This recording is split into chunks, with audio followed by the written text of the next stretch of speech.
EP. Jayarajan IndiGo വിമാനത്തോട് പ്രഖ്യാപിച്ച ബഹിഷ്കരണമെല്ലാം പഴങ്കഥ. വിമാന company തന്നെ നേരിട്ട് ബഹിഷ്കരണം അവസാനിപ്പിക്കാൻ ആവശ്യപ്പെട്ടുവെന്നാണ് ഇ.പി. നേരത്തെ പറഞ്ഞത്. എങ്കിലും കണ്ണൂരിലേക്ക് ട്രെയിനിലും മറ്റ് എയർലൈനുകളിലും മാത്രമായിരുന്നു ഇ.പിയുടെ സഞ്ചാരം. പക്ഷേ ഇൻഡിഗോ കമ്പനിയോടുള്ള മനോഭാവത്തിൽ മാറ്റം വന്നുകൊണ്ടിരുന്നു.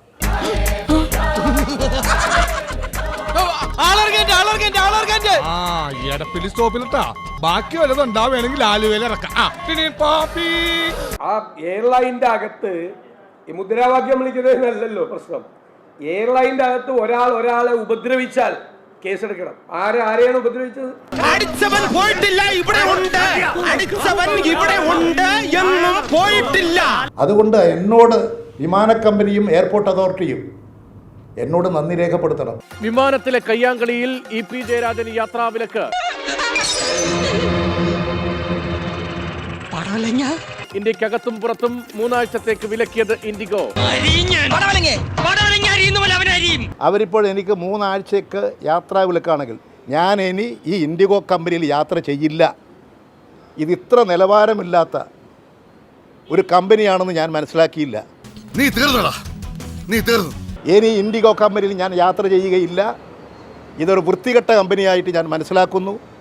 നിലവാരമില്ലാത്ത കമ്പനിയായിട്ട് ഞാൻ മനസ്സിലാക്കുന്നു. ഈ കമ്പനി 6 മാസം പൊളിഞ്ഞ് നോറോടെ കല്ല് പറിക്കും.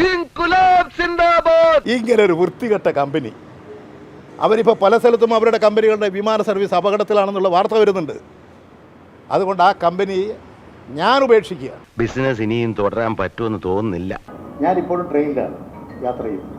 പിച്ചകപ്പുങ്കാവുകൾക്കുമപ്പുറം പവൻ അത്രയും മുരുകി വീണുപോയി. പിച്ചളക്കുണുക്കുമിട്ടു വിണ്ടതം കടന്നിത്ര വേഗമെങ്ങുമാഞ്ഞുപോയി. നീലനഭസിൻ മേഘപടത്തിൻ മേലെ നിന്നുടഞ്ഞു വീണു താഴികക്കുടം. നിങ്ങളുടെ ശിക്ഷ ഞാൻ ഏറ്റുവാങ്ങിയിരിക്കുന്നത് ഇൻഡിഗോ കമ്പനിക്ക് മുമ്പിൽ ഞാൻ തലകുനിക്കുന്നതാണ്.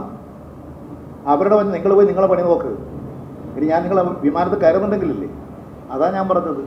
സഹോദര പ്ലീസ്, ഈ വണ്ടിയിലോട്ടൊന്ന് കയറണം. താങ്കൾക്ക് പോകേണ്ട സ്ഥലത്ത് ഞാൻ എത്തിക്കാം. അതുകൊണ്ട് ഞാൻ എന്റെ വേട്ടയാടാൻ പുറപ്പെട്ടാലും ഞാൻ തലകുനിച്ചു കൊടുക്കില്ല. അയ്യോ, അങ്ങനെ പറയരുതേ. ദൈവം എനിക്ക് സൗകര്യങ്ങളെ കൊണ്ടേ തന്നത് താങ്കളെപ്പോലുള്ളവരെ സഹായിക്കാനാണല്ലോ. അവരെന്നെ ഫോണിൽ ബന്ധപ്പെടാറുണ്ട്. ഫോണിൽ ബന്ധപ്പെട്ടിട്ട് പിന്നെ നിങ്ങൾ ഞങ്ങളുമായി സഹകരിക്കണം, നിർബന്ധിക്കണം. ശരി, നിർബന്ധിച്ചിരിക്കുന്നു. അതുകൊണ്ട് നിങ്ങൾ നല്ലൊരു ഞങ്ങളുടെ പ്രിയപ്പെട്ട കസ്റ്റമറാണ്. അതുകൊണ്ട് നിങ്ങൾ പിന്നെ വിഷമിച്ചതിൽ ഞങ്ങൾക്ക് ദുഃഖമുണ്ട്. നിങ്ങൾക്കുണ്ടായിട്ടുള്ള വിഷമത്തിന് ഞങ്ങൾക്ക് ദുഃഖമുണ്ട്. അതുകൊണ്ട് ഇത് പരിഹരിക്കണം എന്നൊക്കെ അദ്ദേഹം ആവശ്യപ്പെടാറുണ്ട്. ഇനി ഒന്നും ഇങ്ങോട്ട് പറയണ്ട, പറയുന്നത് അങ്ങോട്ട് ചെയ്താ മതി. കേരടാ ബ്ലാഡ് ഫുൾ. അവൻ പറയാ പരസ്യമായിട്ട് അവന് ഗുരുപൂജ ചെയ്യണമെന്ന്, അതും അമ്പലത്തിന് നടയിൽ വെച്ച്. അതാ ഞാൻ ഫസ്റ്റിലേ പറഞ്ഞത്, കയ്യപ്പൊത്തൊന്നും കാണിക്കരുത്, നാറ്റിക്കരുത്. നിങ്ങൾ കേട്ടില്ലേ? ഞാൻ പറഞ്ഞത് നിങ്ങളുടെ നിലപാട് എന്താണെന്ന് നിങ്ങൾ എന്നെ അറിയും. ഞാൻ എൻ്റെ നിലപാട് പരസ്യമായി പ്രഖ്യാപിച്ചു കഴിഞ്ഞിട്ടുണ്ട്. അതിനുശേഷം ആവശ്യമായ പരിശോധന നടത്തി നടപടികൾ സ്വീകരിക്കാം. അവർ അതിൻ്റെ ചീഫ് മാനേജർ തന്നെ വിളിച്ചിരുന്നു. നമ്മുടെ റീജിയണൽ മാനേജർ, അദ്ദേഹം ഒരു മലയാളിയാണ്, ഇവിടെ ബോംബെയിലാണ്. അദ്ദേഹം പറഞ്ഞു ഇതൊരു യാഥാർത്ഥ്യമാണെന്ന് എനിക്ക് വിശ്വസിക്കാനാവുന്നില്ല. അയ്യോ, യാഥാർത്ഥ്യമാണ് സാർ. അല്ല, അതൊന്നും ഞാൻ പറയുന്നില്ല. കീഴടങ്ങിയെന്നോ വിജയിച്ചെന്നൊന്നും ഞാൻ പറയുന്നില്ല. ഞാനൊരു പ്രശ്നത്തോടുള്ള എൻ്റെ സമീപനം വ്യക്തമാക്കി. അപ്പോൾ അവർക്ക് ഒരു ചിന്തിക്കാനൊരു അവസരമുണ്ടായി. അതിൻ്റെ ഒരു ചിന്തനം അവർ നടത്തി. അതിൻ്റെ കാര്യത്തിൽ അവർക്കുള്ള നിലപാട് അവർ ഫോണിൽ തന്നെ, നിങ്ങൾ ആ കാര്യങ്ങളെല്ലാം ഒന്ന് മറക്കണം, ഞങ്ങളുമായി സഹകരിക്കണം. നോണിങ്ങനെ കേൾക്കാൻ നല്ല രസമുണ്ട്. ഞാൻ പറഞ്ഞത് അതൊരു വളരെ സീരിയസ് പ്രശ്നമാണ്, ഇങ്ങനൊരു നിലപാടെടുക്കാൻ പാടില്ലായിരുന്നു. അപ്പോൾ അവർ ഞങ്ങളത് എന്താ കാര്യം, ഞങ്ങൾ ആലോചിച്ച് ആവശ്യമായ നടപടിയൊക്കെ സ്വീകരിക്കാം എന്നൊക്കെ പറഞ്ഞിരുന്നു. വളരെ നല്ല നിലയിലാണ് അവരുടെ അപ്രോച്ച്.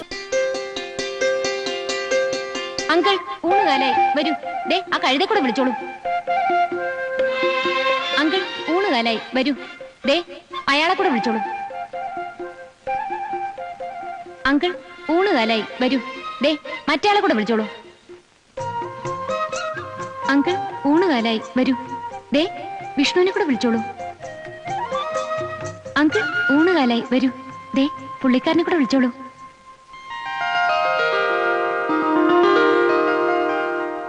സീതാറാം യെച്ചൂരിയുടെ അപ്രതീക്ഷിത മരണമാണ് ഇ.പിയുടെ മനംമാറ്റം പൂർണ്ണമാക്കിയത്. യെച്ചൂരിക്ക് ആദരാഞ്ജലി അർപ്പിക്കാൻ അടിയന്തരമായി ഡൽഹിക്ക് പോകണം.